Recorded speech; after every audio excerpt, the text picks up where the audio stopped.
शिमला के जंगलों में एक टुनटुनी चिड़िया रहा करती थी। वे टुनटुनी चिड़िया बहुत ही अच्छी थी।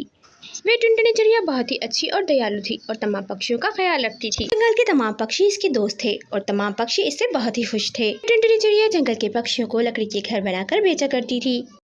इस बार जंगल में बहुत कड़ाके की गर्मी पड़ रही थी, इसलिए टुनटुनी चिड़िया पक्षियों की फरमाइश पर मिट्टी के घर बना रही थी, क्योंकि मिट्टी के घर गर्मियों में ठंडे होते हैं। टुनटुनी चिड़िया मिट्टी के बहुत ही सुंदर घर बनाती थी, इसलिए टुनटुनी चिड़िया के बनाए हुए घर पक्षी हाथों हाथ खरीद रहे थे। उस जंगल में एक आलसी कालू कौवा अपनी पत्नी प्रिया कौवी के साथ रहा करता था। वे आलसी कालू कौवा कोई भी काम नहीं करता था, बल्कि जंगल के पक्षियों के माल हड़पने की योजना बनाता रहता था। अब प्रिया कौवी भी उससे तंग आ गई थी। एक दिन तंग आकर प्रिया कौवी उससे कहती है, अगर तुमने अपनी ये गंदी आदतें नहीं छोड़ी तो मैं अपने मायके चली जाऊंगी।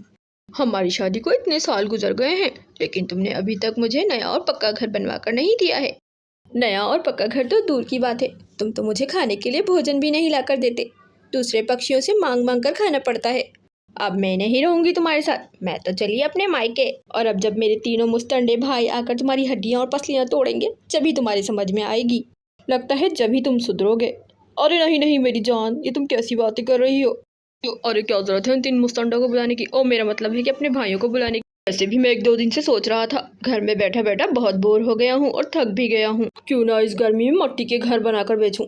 टुनटुनी चिड़िया भी तो देखो कितने पैसे कमा रही है। भी ऐसा करता हूँ, इस गर्मी में मिट्टी के घर बनाकर बेचता हूँ। पक्षी कैसे हाथों हाथ उस टुनटुनी के घर खरीदते हैं।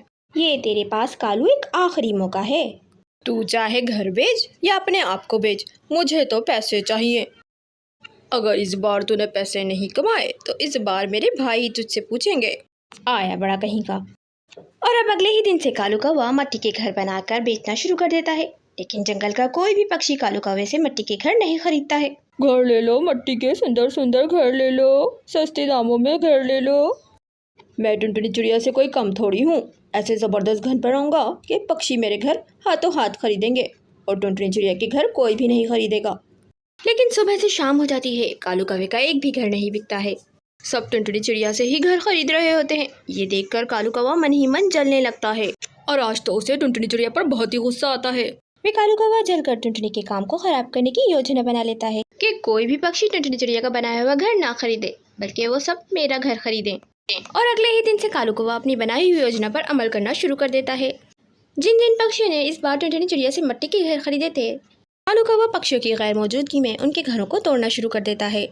जब पक्षी शाम को अपने घर आते हैं और अपना टूटा हुआ घर देखते हैं तो टुनटुनी चिड़िया पर बहुत गुस्सा करते हैं कि इसने हमें कैसा कच्चा घर बना के दिया है कि खुद ब खुद ही टूट गया।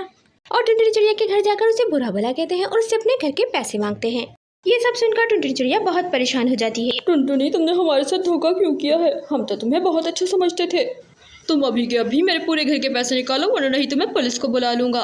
पुलिस का नाम सुनकर टुनटुनी चिड़िया बहुत परेशान हो जाती है और पक्षी के पैसे हाथों हाथ उसको दे देती है। अब टुनटुनी चिड़िया बहुत ही चिंता में थी, क्योंकि उसने घर तो बहुत मजबूत बनाए थे। फिर आखिरकार ऐसा क्या हो गया कि इसके इतने पक्के और मजबूत बनाए हुए घर टूट गए। कालू कौवा रोज पक्षियों की गैर मौजूदगी में रोज उनके घर जाकर तोड़ दिया करता था और अब पक्षी हाथों हाथ कालू कौवे के बनाए हुए मिट्टी के घर खरीद रहे थे। ये सब देखकर टुनटुनी चिड़िया को उस पर शक हो जाता है। वे एक दिन तमाम पक्षियों के घर जाती है और उनसे कहती है, पक्षियों, मैंने तुम्हें कोई धोखा नहीं दिया है।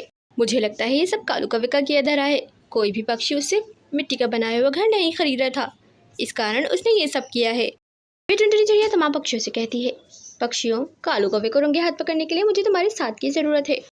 तमाम पक्षी टुनटुनी चिड़िया का साथ देने के लिए तैयार हो जाते हैं और अगले ही दिन कालू कौवा एक दूसरे पक्षी के घर को तोड़ने के लिए चला जाता है और नजरें बचाकर पक्षी के घर को तोड़ देता है। तमाम पक्षी तो पहले से ही दरख्त के पीछे छुपे हुए थे, कालू कौवे पर नजर रखे हुए थे।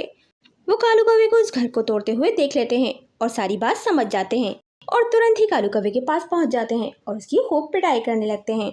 और कालू कौवा, बचाओ बचाओ, मुझे बचाओ, अरे मुझे माफ कर दो, आइंदा ऐसा नहीं करूँगा की आवाजें निकालने लगता है और बड़ी ही मुश्किल से वहाँ से दम दबाकर भाग जाता है और यूं कालू कौवे को उसकी बुराई की सजा मिल जाती है। अब तमाम पक्षी दोबारा से टुनटुनी चिड़िया के मिट्टी के बने हुए घर खरीदने लगते हैं और अब टुनटुनी चिड़िया जंगल के तमाम पक्षियों के साथ खुशी खुशी रहने लगती है। देखा बच्चों आपने, टुनटुनी चिड़िया ने कभी किसी का बुरा नहीं चाहा तो भगवान ने इसके साथ भी बुरा नहीं किया।